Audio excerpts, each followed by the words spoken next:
അങ്ങനെ ഏതാനും മാസങ്ങൾക്കുള്ളിൽ അന്ന് ശ്രീ AK ബാലൻ അട്ടപ്പാടിയിൽ ശിശുമരണങ്ങൾ ഉണ്ടായപ്പോൾ സ്വാഭാവികമായിട്ട് പ്രതിപക്ഷമാണ് അടിയന്തര പ്രമേയം അവതരിപ്പിക്കുക. അപ്പോൾ AK ബാലൻ ഈ അട്ടപ്പാടിയിലെ ശിശുമരണങ്ങളുടെ പശ്ചാത്തലത്തിൽ ഗവൺമെൻറ്റിനെ ശക്തമായി വിമർശിച്ചുകൊണ്ട് ഒരു അടിയന്തര പ്രമേയം അവതരിപ്പിക്കുക. അപ്പോൾ ഞാൻ ചെന്ന് ഒരു 5-6 മാസമേ ആയിട്ടുള്ളൂ. നിയമസഭാ നടപടികളൊക്കെ പരിചയപ്പെട്ട് വരുന്നേ ഉള്ളൂ. സ്വാഭാവികമായി അന്ന് G. കാർത്തികേയനാണ് സ്പീക്കർ. ഞാൻ എഴുന്നേറ്റ് എൻ്റെ മണ്ഡലമാണ്, എനിക്കും ഒരു സ്റ്റേറ്റ്മെൻറ്റിന് അവസരം വേണമെന്ന് പറഞ്ഞു. അങ്ങനെ ഒരു കീഴ്വഴക്കം ഇല്ല. പക്ഷേ കാർത്തികേയൻ എനിക്കൊരു അവസരം തന്നു. ഞാൻ ഇത് ഗവൺമെൻറ്റിൻ്റെ പോരായ്മ കൊണ്ടല്ല എന്നൊക്കെ പറഞ്ഞ് ഗവൺമെൻറ്റിനെ ന്യായീകരിച്ച്, സ്വാഭാവികമായും അങ്ങനെയാണല്ലോ നമ്മുടെ ഒരു രാഷ്ട്രീയ സംവാദം. ഞാനത് പറഞ്ഞു. ഇത് കഴിഞ്ഞിട്ട് പിന്നെ എഴുന്നേൽക്കുന്നത് വാക്കൗട്ട് പ്രസംഗത്തിന് വേണ്ടി, സഭ ബഹിഷ്കരിക്കാൻ വേണ്ടി പ്രതിപക്ഷ നേതാവ് അച്യുതാനന്ദൻ സഖാവാണ്. സ്വാഭാവികമായും ഈ നടപടികളെ ന്യായീകരിച്ച ഒരു ഭരണപക്ഷി MLAക്ക് കിട്ടാവുന്ന വിമർശനം സഖാവ് അച്യുതാനന്ദൻ്റെ നാവ് കൊണ്ട് കേൾക്കാൻ, അത് ഒരു കണക്കിന് അന്ന് കേൾക്കുമ്പോൾ നമുക്ക് ചിലപ്പോൾ ഒരു പ്രയാസം തോന്നിയെങ്കിലും അത് ഞാൻ ഇന്നൊരു ഭാഗ്യമായിട്ട് കാണുകയാണ്. ഞാൻ അപ്പം തന്നെ അത് തമാശക്ക് നമ്മൾ ഷാഫിയും ഷാജിയും ഒക്കെ ആയിട്ട് ഞങ്ങളെ കമ്പനി ഉണ്ടായിരുന്നു, അവരോട് പറഞ്ഞു, ഞാനിപ്പോൾ നിങ്ങളൊക്കെ റേഞ്ചിൽ നിന്ന് വിട്ടു, സഖാവ് അച്യുതാനന്ദൻ വിമർശിക്കുന്ന റേഞ്ചിലെത്തി. MLA ഉൾപ്പെടെ അതോടൊപ്പം തന്നെ ശ്രീ VS തൻ്റെ ഇവിടെ ഇരിക്കുന്ന എല്ലാ CPIM-ൻ്റെ പ്രവർത്തകർക്കും സംഘടനാ രംഗത്ത് നേരിട്ടറിവും പരിചയവുമുള്ള ആളുകളാണ്. ഞങ്ങളെപ്പോലുള്ള ആളുകൾക്ക് അത്തരത്തിൽ നേരിട്ട് അനുഭവവും പരിചയവുമില്ല. പക്ഷേ VS എന്നത് ഏതെങ്കിലും സംവിധാനങ്ങളൊപ്പമുണ്ടോ എന്ന് നോക്കിയിട്ടായിരുന്നില്ല നിലപാടെടുത്തിരുന്നത്. സഖാവ് VSൻ്റെ ഈ അനുശോചനത്തിൽ പങ്കെടുക്കുമ്പോൾ വളരെ ധീരമായിട്ടുള്ള നിലപാടുകളെടുത്ത കർക്കശക്കാരനായിട്ടുള്ള ഒരു കമ്മ്യൂണിസ്റ്റായിരുന്നു എന്ന് നമുക്ക് എല്ലാവർക്കും അറിയാം. ഇവിടെ പലരും സൂചിപ്പിച്ചു.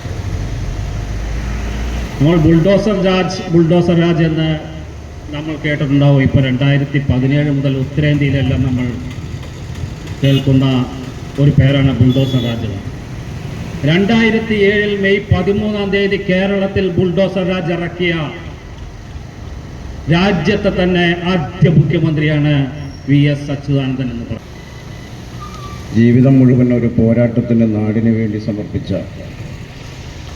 മഹാനായ ഒരു കമ്മ്യൂണിസ്റ്റ് നേതാവ് സഖാവ് VSൻ്റെ വേർപാടിൽ കേരളത്തിനകത്തുള്ളവർ മാത്രമല്ല, രാജ്യത്തിനകത്തും പുറത്തുമുള്ള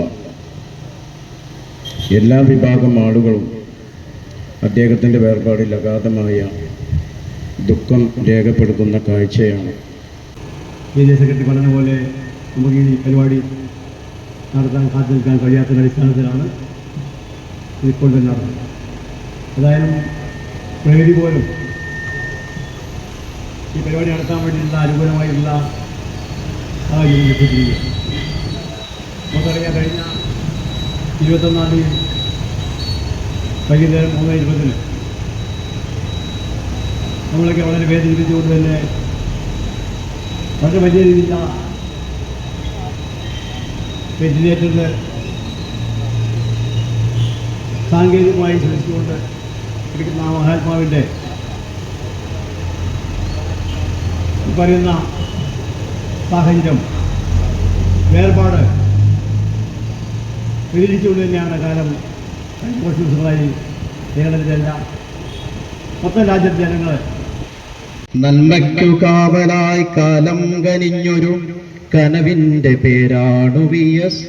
നേരിന്റെ തീക്കനലൂതി ഉയർത്തിയ താരിന്റെ പേരാണു VS. എതിരുകൾക്കെതിരായി അതിരു കാണാത്തൊരു നന്മ വിളക്കാണു VS. കേൾക്കാൻ കൊതിക്കുന്ന വാക്കുകളേറ്റി നീട്ടിക്കുഴച്ച് നർമ്മമായി പെയ്യുന്ന കുളിരിന്റെ പേരാണു VS. എന്ന മഹാമനുഷ്യന്റെ ആ വിപ്ലവകാരിയുടെ ശബ്ദം ഈ നാട് കേട്ടതാണ്. അതുകൊണ്ട് തന്നെ VSനെ പോലെയുള്ള മറ്റൊരു നേതാവ്, ഏറ്റവും കൂടുതൽ ജനമനസ്സിൽ സ്ഥിരപ്രതിഷ്ഠ നേടിയിട്ടുള്ള ഇതുപോലെയുള്ള നേതാക്കളുടെ വിയോഗം എന്ന് പറയുന്നത് നമ്മുടെ നാടിന് നഷ്ടമാണ് എന്നാണ് പിന്നെ സൂചിപ്പിക്കാനുള്ളത്.